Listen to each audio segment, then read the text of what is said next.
tarde, é um prazer estar cá com vocês. Obrigado pelo convite e o Fernando pelo seu trabalho de organização. Eu sei que é muito trabalho porque eu faço isso na nossa igreja e não é uma coisa que acontece um dia para o outro. Levo muito tempo em oração e preparação para fazer um culto bom. Mas é um privilégio estar cá com vocês e compartilhar uma mensagem convosco. Tem sido um encorajamento para mim estar aqui e ouvir músicas diferentes e coisas diferentes e tem sido muito bom. Então é um prazer estar cá com vocês. Podem abrir as vossas Bíblias até o livro de 2 Pedro, capítulo 1. 2 Pedro, capítulo 1. Eu não gosto de dar títulos às mensagens que eu dou. Porque às vezes a mensagem muda, não é? Durante a mensagem o Espírito fala sobre qualquer coisa e o assunto muda para uma outra coisa. Mas eu dei um nome de como ser útil dessa mensagem. Porque às vezes, como cristãos, ficamos sem vontade, não é? Às vezes ficamos cansados do nosso serviço e é muito fácil ficar carregado com as responsabilidades de servir Deus. Porque leva muito trabalho, não é? Para construir esse relacionamento que nós temos com Deus. Então, há tantas coisas para lembrar, tantas coisas para fazer, ler, etc., que ficamos sem essa vontade de continuar. E eu estava a estudar algumas semanas atrás e eu cheguei a essa porção da Escritura, eu fiquei focado nela durante algum tempo. Eu tenho estudado esses 8 versículos várias vezes e várias maneiras, principalmente para mim, porque às vezes no trabalho do Senhor, não é, vemos tantas razões que pessoas afastam-se da igreja ou problemas e falamos com pessoas que estão a passar por dificuldades e às vezes os pastores não têm ninguém para falar, para compartilhar essas dificuldades e a nossa igreja, coisas têm sido um pouco difíceis recentemente. Perdemos algumas pessoas do trabalho em outros países. Agora temos 3 famílias que estão a viajar. Então, hoje, os números eram baixos. Então, às vezes é difícil continuar encorajado. Mas há tantas razões que pessoas afastam-se das igrejas e ficam inúteis para servir o Senhor. E principalmente é porque não dão muito tempo em crescer o seu relacionamento e não tomam a responsabilidade para si mesmo de ler a palavra de Deus e crescer esse relacionamento. Mas eu fiz uma pesquisa na internet procurando as maiores razões as pessoas deixam de ir à igreja. Então eu encontrei 10 coisas. Se quiser pode mudar pelo PowerPoint, sim. Essas coisas não estão, mas sim, nós podemos começar. A primeira razão que as pessoas afastam-se da igreja é por dinheiro. Às vezes as pessoas estão atrás do dinheiro, querem seguir o dinheiro e as coisas são trabalhos que são difíceis para fazer e continuar na igreja. Então às vezes pessoas começam a seguir dinheiro e isso leva pessoas fora da igreja. Uma outra, média. E quando eu digo média, estou a falar das coisas que cativam a nossa atenção mais do que Deus. Pode ser qualquer coisa. Pode ser um programa na televisão, pode ser cinema, pode ser notícias do mundo, coisas que estão a desviar a nossa atenção de uma outra coisa, em vez de focar os nossos corações em Deus, sabendo que Ele quer o melhor para nós. Não é? Religião. Religião é uma das... A terceira razão que as pessoas afastam-se da igreja. Eu tenho um amigo que é um pastor em Londres e na sua igreja eles sempre estão a dizer nós não temos religião, só temos Jesus.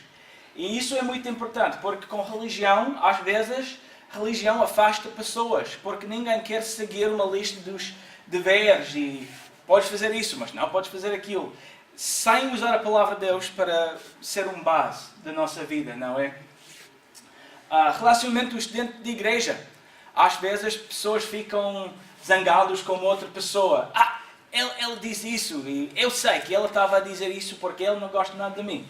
E o seu marido não me defende. Coisas assim, não é? As pessoas ficam chateadas com o outro e depois acabar por deixar a igreja, não é? Ir a um outro sítio, deixar o problema no passado.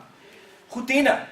Rotina é uma coisa que é muito importante. Às vezes, pessoas fazem os seus deveres, não é? Os cultos, organiza tudo, sem pensar, sem orar, sem querer, sem saber porquê.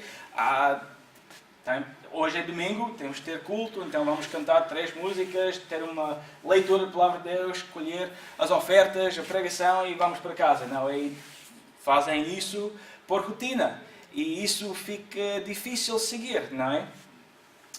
Trabalho, não é? Tem a ver com dinheiro, mas às vezes pessoas estão a trabalhar nos domingos, então estão a dizer, pronto, pastor, não consigo ir à igreja porque eu tenho que trabalhar, hoje vai ser difícil estar com vocês, mas eu vou orar, que vocês têm um culto muito bom e tudo isso. Mas é uma razão que as pessoas afastam da igreja e ficam inútil, não é? No serviço do Senhor. Passatempos, não é? Pessoas têm coisas que gostam de fazer e domingo é o único dia para fazer. Desporto. Vai ser um jogo nessa hora, pastor. Não consigo, eu tenho que suportar a minha equipa, não é? E coisas assim. Às vezes as pessoas querem a benção de Deus mais do que querem Deus. Eu tenho que ir à igreja porque assim Deus vai me abençoar e a minha vida vai ser alegre e tudo vai correr muito bem. Mas o que é mais importante é conhecer o nosso Deus e o que Ele quer por nós, ao invés de receber, dar, fazer parte, trazer os nossos talentos para servir Deus. Às vezes são os pastores que afastam pessoas, dizem coisas que não devem dizer, ou às vezes alimentam o rebanho numa maneira em que as pessoas esqueçam de continuar a fazer a sua alimentação durante a semana. Não é? Eles estão prontos para ver domingo, ouvir uma mensagem, ir para casa e quarta-feira vamos ter um estudo bíblico e assim conseguimos chegar domingo outra vez. As pessoas ficam com fome, não é? E depois ficam doentes e não conseguem lutar na batalha, não é? E ficam inúteis. Às vezes é nós. Nós ficamos fora da igreja porque nós fazemos a escolha de sair da igreja. E pronto, há vários motivos que pessoas têm para sair da igreja. E a razão que eu decidi pensar um pouco nisso é porque nesses versículos nós temos um plano, algumas dicas que vão ajudar-nos a ficar úteis no serviço do Senhor e no seu reino e no seu trabalho. Então, vamos começar. 2 Pedro, capítulo 1, versículo 1. Simão Pedro, servo e apóstolo de Jesus Cristo, aos que conosco alcançaram fé igualmente preciosa pela justiça de nosso Deus e Salvador Jesus Cristo. Graça e paz vos sejam multiplicadas pelo conhecimento de Deus e de Jesus nosso Senhor, visto como o seu divino poder nos deu tudo o que diz respeito à vida e piedade, pelo conhecimento daquele que nos chamou por sua glória e virtude, pelos quais Ele nos tem dado grandíssimas e preciosas promessas, para que por elas ficais participantes da natureza divina, havendo escapado da corrupção que pela concupiscência há no mundo, e vós também, pondo nisto mesmo toda a diligência, acrescentai a vossa fé à virtude, e a virtude a ciência, e a ciência a temperança, e a temperança a paciência, e a paciência a piedade, e a piedade o amor fraternal, e ao amor fraternal a caridade. Porque sem vós houver e aumentarem estas coisas, não vos deixarão ociosos nem estéreis no conhecimento do nosso Senhor Jesus Cristo. Amém.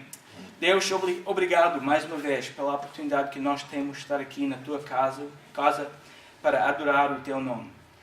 Ajude-nos agora, durante esses poucos minutos, a abrir os nossos corações para ouvir a tua mensagem. Fala connosco, ajude-nos a sair daqui hoje diferente do que chegamos, louvando o teu nome,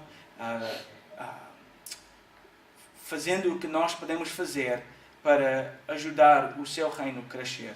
No nome do teu Filho nós oramos. Amém.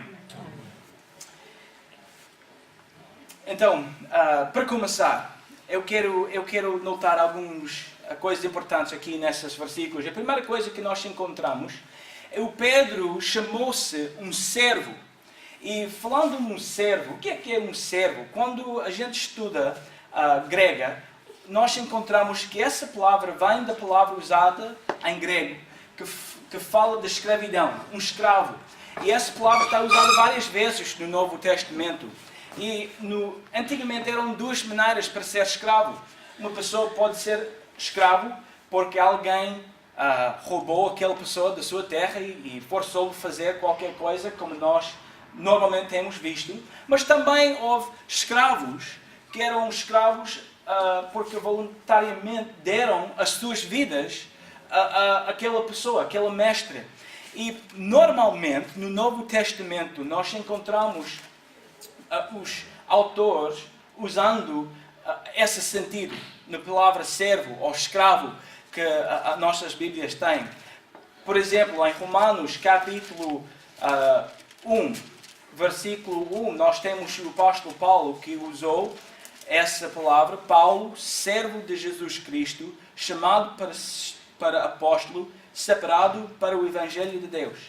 O Pedro e o Paulo usaram essa palavra servo como escravo, mas voluntariamente. Eles entregaram as suas vidas a Deus para cumprir a sua vontade.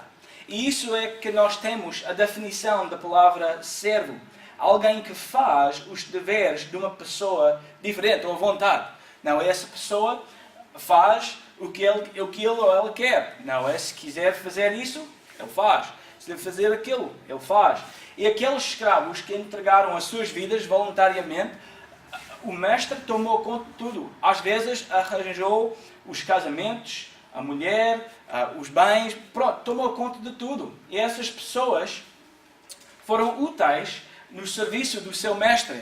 E o que nós temos aqui com Pedro e o Paulo, eles entregaram as suas vidas como escravos. E nós temos um exemplo que nós podemos usar. Até Paulo escreveu em Filipenses, capítulo 2, versículos 5 a 7, de sorte que haja em vós o mesmo sentimento que houve também em Cristo Jesus, que sendo em forma de Deus, não teve por usurpação de igual a Deus, mas aniquilou-se a si mesmo, tomando a forma de servo, fazendo-se semelhante aos homens. Jesus, sendo Deus, serviu Deus. Isso eu sei, a teologia é muito difícil perceber, até 4 anos numa universidade bíblica, eu ainda não consigo perceber muito bem como Jesus, sendo Deus, fez o que Ele fez para nós. Mas Ele fez por causa do seu amor. O nosso primeiro dever desta vida é fazer a vontade de Deus nas nossas vidas. Isso é igual para todos, ser transformado pela palavra de Deus, dando louvor a Ele com as nossas vidas. As nossas vidas não são as nossas.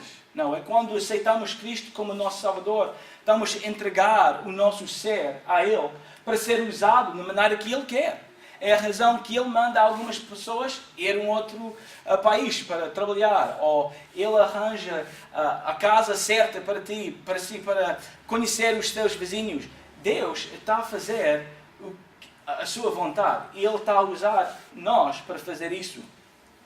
A segunda coisa que nós encontramos, Ele diz aos que alcançaram fé. Ele está a falar de nós, pessoas que têm aceitado Cristo como Salvador.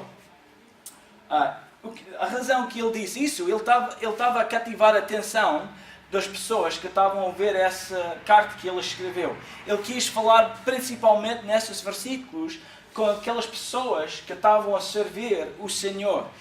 Ele estava a dizer, atenção, cristão, é importante para si o que eu vou dizer. Então, prestar atenção, abrir os ouvidos para ouvir a mensagem que eu vou dar. E depois, ele começa a falar sinceramente com eles. Graça e paz vos sejam multiplicados pelo conhecimento de Deus e de Jesus, nosso Senhor. Ele estava a falar de graça e paz. Ele quis mostrar essa graça e paz às pessoas em que estavam a receber essa carta. Mas essa graça e paz vem pelo conhecimento de Deus. Não vem das outras coisas. É importante ver a maneira que foi escrito pelo conhecimento de Deus. Eu lembro-me, antes de aceitar Cristo como meu Salvador, muitas vezes eu fiquei muito preocupado até à noite e não conseguia dormir. Porque eu estava a pensar sobre alguma coisa que eu tinha feito. Logo antes do dia em que eu aceitei Cristo como meu Salvador, eu estava deitado para tentar dormir. E eu estive deitado 2, 3 horas. E para mim é muito estranho. Porque normalmente eu sou uma pessoa que consegue sentar e dizer, pronto, eu vou dormir 5 minutos. E assim, eu durmo 5 minutos, pronto, eu consigo continuar com a minha vida. Eu sou assim. Mas essa noite, eu estava deitado a pensar sobre alguma coisa que eu tinha feito. Havia um vizinho meu que gostou de pescar. E ele tinha essa rede de pesca. É uma rede que a gente pode lançar assim e quando entrou na água pode apanhar muitos peixes, não é? Eu gostei disso, mas eu não tinha dinheiro para comprar, então um dia eu fui lá e tirou e levou para a minha casa. Eu nunca pesquei no mesmo lago do que ele, então eu nunca achei que vai ser um problema. Não, ele vai ver que eu roubei essa rede. Mas essa noite eu estava deitado pensando sobre essa rede, que estava pendurado na minha garagem. Eu estava a dizer, mas Deus, o que é que eu vou fazer? Eu não era crente nessa altura, mas eu percebi que Deus estava a culpar-me sobre alguma coisa que eu fiz, porque a minha família era cristã.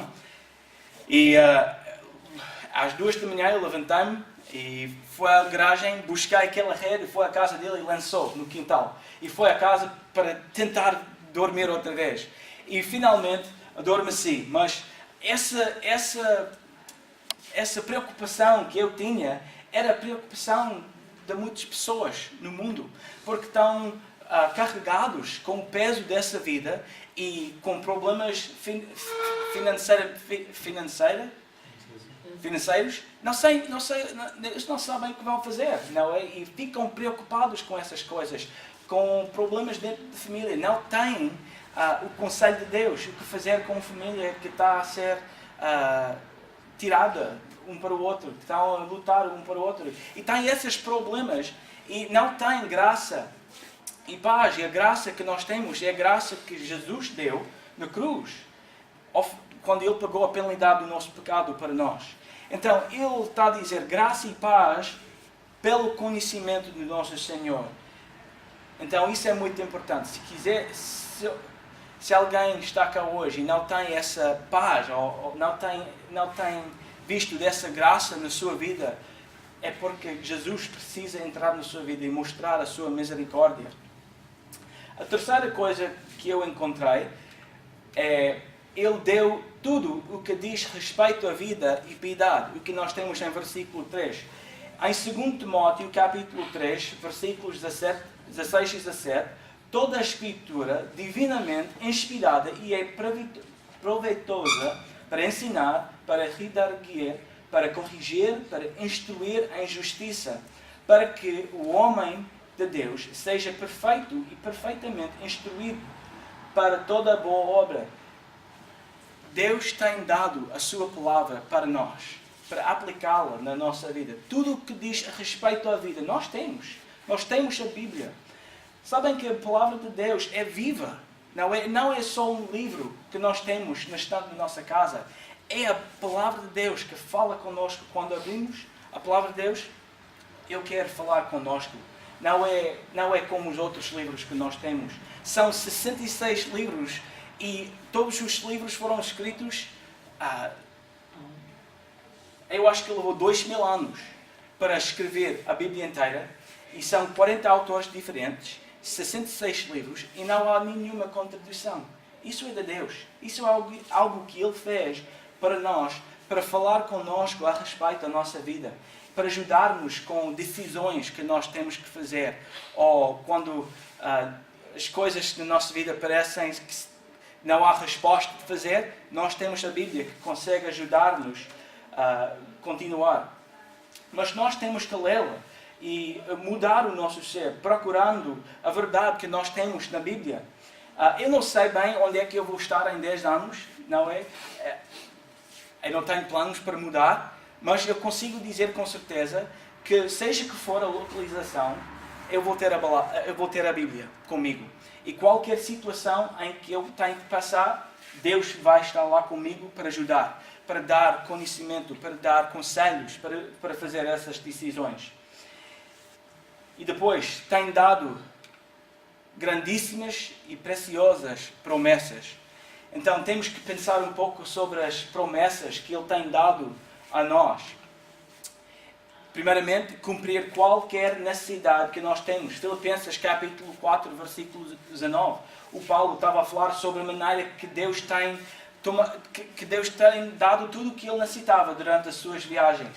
E como ele usou igrejas para ajudá-lo a continuar o seu ministério. Ele prometeu para cumprir as nossas necessidades. Não é sempre como nós achamos. Não é? Às vezes nós dizemos, pronto, Deus pode fazer um pouco diferente. Eu preciso X para fazer isso, mas às vezes Ele responde de uma maneira diferente, mas Ele vai cumprir as nossas necessidades. A segunda coisa, a sua graça é suficiente para nos perdoar.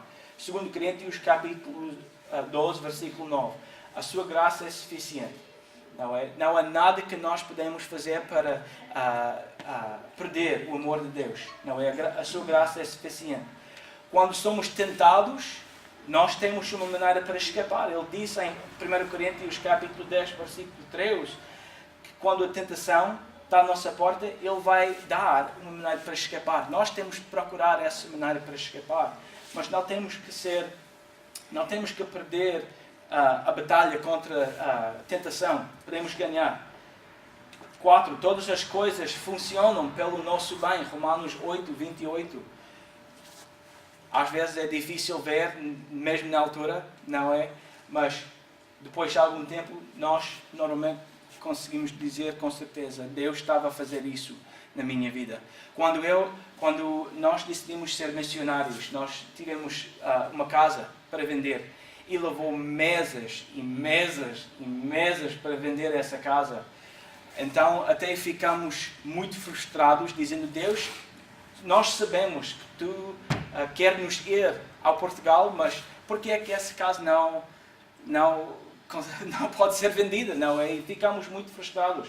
E pronto, continuamos em oração, pedindo a Deus operar nas nossas vidas, mostrar a sua graça e misericórdia.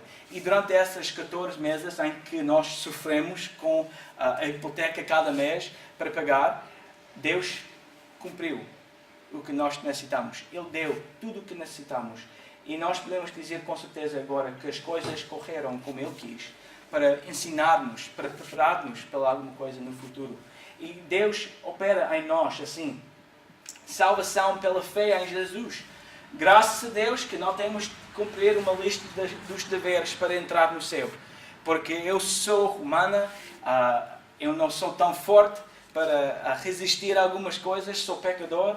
Eu tento evitar pecado na minha vida, mas eu sei que não há nada eu consigo fazer para ganhar a vida eterna. Mas Ele tem dado, pela fé, salvação. Ele nunca deixa-nos sozinhos. Ele sempre vai estar connosco para apurar em nós, para falar para nós, para ensinar-nos. Ele tem dado a vida eterna. Em João capítulo 10, Ele está a falar sobre a maneira que Ele tem que ir e preparar um lugar para nós. E nós vamos ter a vida eterna com Ele. Temos promessas tão boas. E às vezes, quando as coisas ficam difíceis, temos que lembrar promessas de Deus. E a maneira que Ele ama-nos. E o que Ele tem feito para nós. Corrupção que está no mundo. Em versículo 4. Havendo escapado da corrupção que pela concupiscência há no mundo. Quando aceitamos Cristo como nosso Salvador, não só ganhamos a vida eterna, mas também escapamos o inferno. Eu tenho lido várias vezes, e eu sei que vocês também têm lido descrições do inferno na Bíblia. E eu dou graças a Deus que eu não tenho que passar por esse castigo, não é? Porque vai ser um castigo tão horrível. Em 2 Tessalonicenses, capítulo 1, versículos 8 e 9, como labaredo de fogo, tomando vingança dos que não conhecem a Deus e dos que não obedecem ao Evangelho do nosso Senhor Jesus Cristo, os quais por castigo padecerão eterna perdição ante a face do Senhor e a glória do seu poder. Há muitas pessoas que vão passar por um castigo horrível. Os nossos amigos, eu tenho família que ainda precisa aceitar Cristo como o seu Salvador, mas nós temos escapado essa corrupção.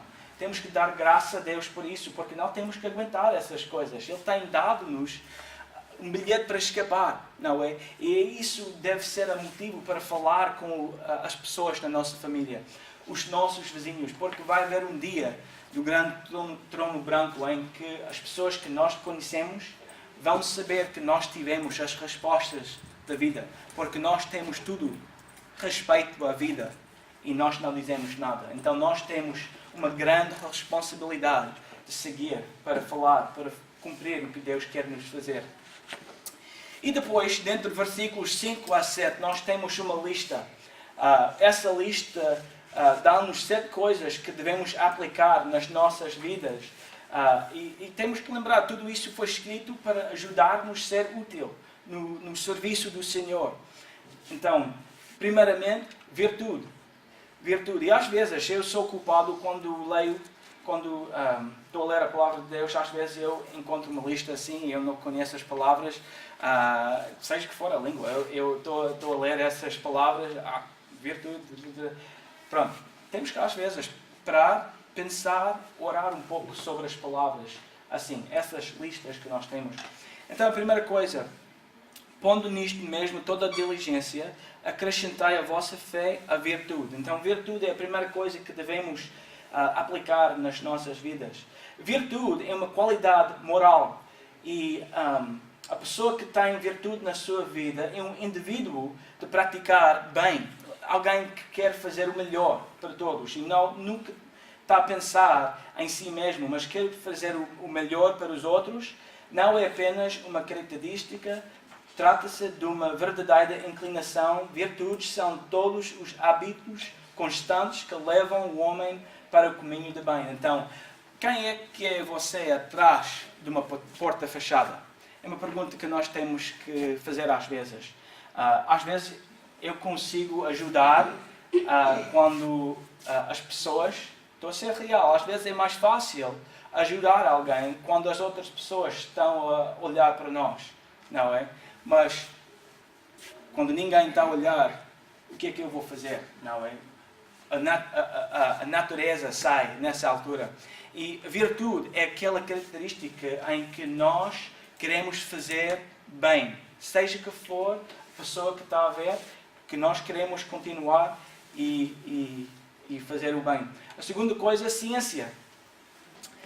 E aqui nesse versículo, o que Pedro estava a dizer é aprender informação ou conhecimento. Não está a falar só da Bíblia, também. Há muitas pessoas que dizem que essa está a falar da Bíblia. E não é porque a Bíblia tem tanta informação, mas também ele está a falar sobre toda a informação. A pessoa precisa aprender.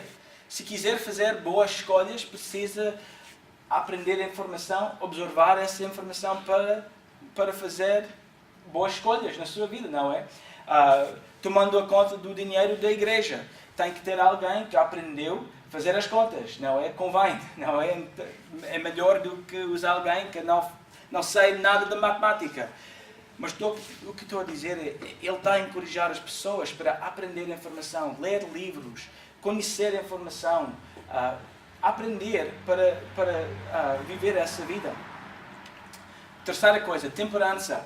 Temperança é uma coisa mesmo importante. Eu acho que para mim é aquele mais importante, porque se tiver temperança na sua vida, o resto vai cair no seu lugar. Temperança é ter moderação, equilíbrio e parcimonia em suas atitudes. Alguém que consegue dizer não na altura certa. Por exemplo, isso vai ser difícil dizer, mas às vezes quando estou cheio, mas tenho um prato que é tão cheio, eu quero continuar. Moderação e temperança quer dizer não, eu comi suficiente, eu vou parar aqui.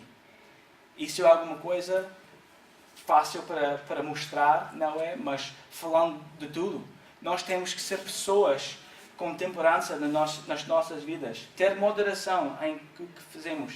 Eu sou uma pessoa que às vezes, quando eu tenho uma ideia, eu quero entrar naquela ideia, fazer tudo, logo. Eu estava a pensar o outro dia de cortiça com a minha esposa, porque eu adoro tudo que está feito de cortiça cá em Portugal. Aquelas lojinhas no centro comercial que têm malas e carteiras e tudo isso, eu adoro dessas coisas e é muito fixe. Então eu estava a falar com ela, olha, eu acho que nós precisamos abrir uma loja nos Estados Unidos e nós podemos buscar coisas daqui e enviar para lá e nós podemos fazer isso. Eu tenho poupado algum dinheiro ao longo dos anos, eu podia investir esse dinheiro e nós podemos fazer isso. E ela está a dizer, calma, quem vai tomar conta disso nos Estados Unidos? Ela tem uma lista das perguntas logo. Então, é algo que é muito importante. Ter temperança, moderação. Não temos que fazer tudo logo quando temos aquela ideia. Temos que pensar, usar a informação e as coisas que temos aprendido para fazer escolhas boas. Não é? No livro de Provérbios, capítulo 25, versículo 28, a Bíblia diz: como a cidade derribada que não tem muros, assim é o homem que não pode conter o seu espírito. É muito importante. Naquela altura, uma cidade sem muros foi muito vulnerável. Qualquer inimigo podia entrar, tirar tudo, matar as pessoas e sair com os bens. E não há nada para fazer. Então, as pessoas que não conseguem controlar o seu espírito são vulneráveis. Então, temperança é algo importante que toda a gente precisa na sua vida. Paciência. Paciência. Isso fala de ser paciente. Por exemplo, são 53 dias até Natal. Não, temos que esperar até nós podemos abrir as prendas e ter o nosso jantar especial e tudo isso. Temos que esperar. Está a falar disso. Mas mais do que isso, a palavra grega que foi usada aqui, o que ele está a dizer, essa pessoa tem que ser confiável, constante, firme. Literalmente, a palavra que foi usada nessa passagem quer dizer fixo num lugar. Então, no nosso versículo, indica invariável e firme na sua fé, falando dessas coisas. Precisa ser alguém que é paciente, pensando sobre o que a Bíblia tem para dizer para nós, o futuro, como Jesus vai fazer tudo no final, mas também temos que pensar sobre o que está ao nosso redor agora, não, e aplicar o que nós sabemos e ser pacientes e firme na nossa fé. Piedade. Alguém que rende a Deus honra e lhe é devida. Porte-se de uma maneira agradável e aceitável. Alguém que lê a palavra de Deus e diz, pronto, a Bíblia está a dizer isso, eu vou fazer aquilo. Não, eu não vou tentar dar desculpas por a razão que não estou a fazer, eu vou obedecer o que a Bíblia está a dizer. Eu vou ter essa característica na minha vida. 6. Amor fraternal. Amar os irmãos. Não é mais fácil amar os irmãos na igreja, não é? Mas também o que a Bíblia está a dizer aqui é que nós temos que ter amor pelas pessoas fora da igreja também. Ele está a falar da humanidade. Temos que olhar ao mundo de maneira que Deus olha às pessoas e ver as suas necessidades e fazer o que podemos fazer para ajudar, para melhorar esse mundo. E a última coisa, caridade. Amar sem condições. Às vezes as pessoas vão fazer alguma coisa que vai irritar de uma maneira que é difícil aguentar. Porque nós não podemos perceber porque é que essa pessoa fez o que fez. Mas, mesmo assim, temos que amar pessoas. Mostrar amor. Não é? Eu estou muito contente que Deus ame-me sem castigar as coisas que eu faço. Estou a fazer sentido? Porque eu tenho feito muitas coisas na minha vida que não merece a misericórdia de Deus. Antes de aceitar Cristo como meu Salvador, eu andei com muitas pessoas que fizeram tantas coisas horríveis. Mas agora, Deus tem dado a sua graça e mostrou misericórdia a mim. E agora eu tenho a mesma responsabilidade de fazer isso aqui nesse mundo. Então, por que é que temos tudo isso? Estamos a falar sobre a razão que devemos ser útil no serviço. Quero ser um servo, um escravo de Deus. Eu quero entregar a minha vida a Ele. Ser útil no seu reino. Por que é que nós temos tudo isso? temos a razão em versículo 8. A Bíblia diz: porque se em vós houver e aumentarem estas coisas, não vos deixarão ociosos, nem estéreis no conhecimento do nosso Senhor Jesus Cristo. Se quiser ser usado por Deus, tem que fazer a aplicação dessas coisas. Há outras, mas isso é uma lista boa para começar. Porque a Bíblia está a dizer, se fizermos tudo isso, Ele vai usar-nos. Ele vai ajudar-nos a cumprir a sua vontade. Nós podemos ser servos dEle, escravos dEle, que tem entregado a sua vida a Ele de uma maneira em que Ele consegue usar. Porque nós não estamos a viver para nós, estamos a viver para Ele. Não, então temos uma lista muito boa em que nós podemos aplicar nas nossas vidas e ser usado por Deus. E o primeiro objetivo das nossas vidas deve ser para ouvir no final: bem feito, servo bom e fiel. Não é como nós vimos nas parábolas de Jesus. Eu não quero ouvir no final de tudo que eu era ocioso ou estéril. Não, é no serviço. Porque eu alcancei fé e deixei Jesus no seu lugar na igreja e eu não fiz nada para ajudá-lo. Eu não quero ouvir isso. Eu quero ser usado por Deus. Então, essa lista vai ajudar-nos a fazer isso. Deus, obrigado pela oportunidade que nós temos para estudar a Tua Palavra. Obrigado pelos ensaios que nós temos aqui em 2 Pedro, em que nós podemos aplicar nas nossas vidas para ser usado no Seu reino. Ajude cada um que está cá hoje a ser útil no Seu reino, ser usado, e ajude-nos a cumprir a Sua vontade nas nossas vidas e viver só para Ti, dando louvor diariamente a Ti pelas coisas que Tu tens feito nas nossas vidas, e ajude-nos a alcançar o nosso mundo para Ti. Nós pedimos tudo isto no nome do Teu Filho amado. Amém.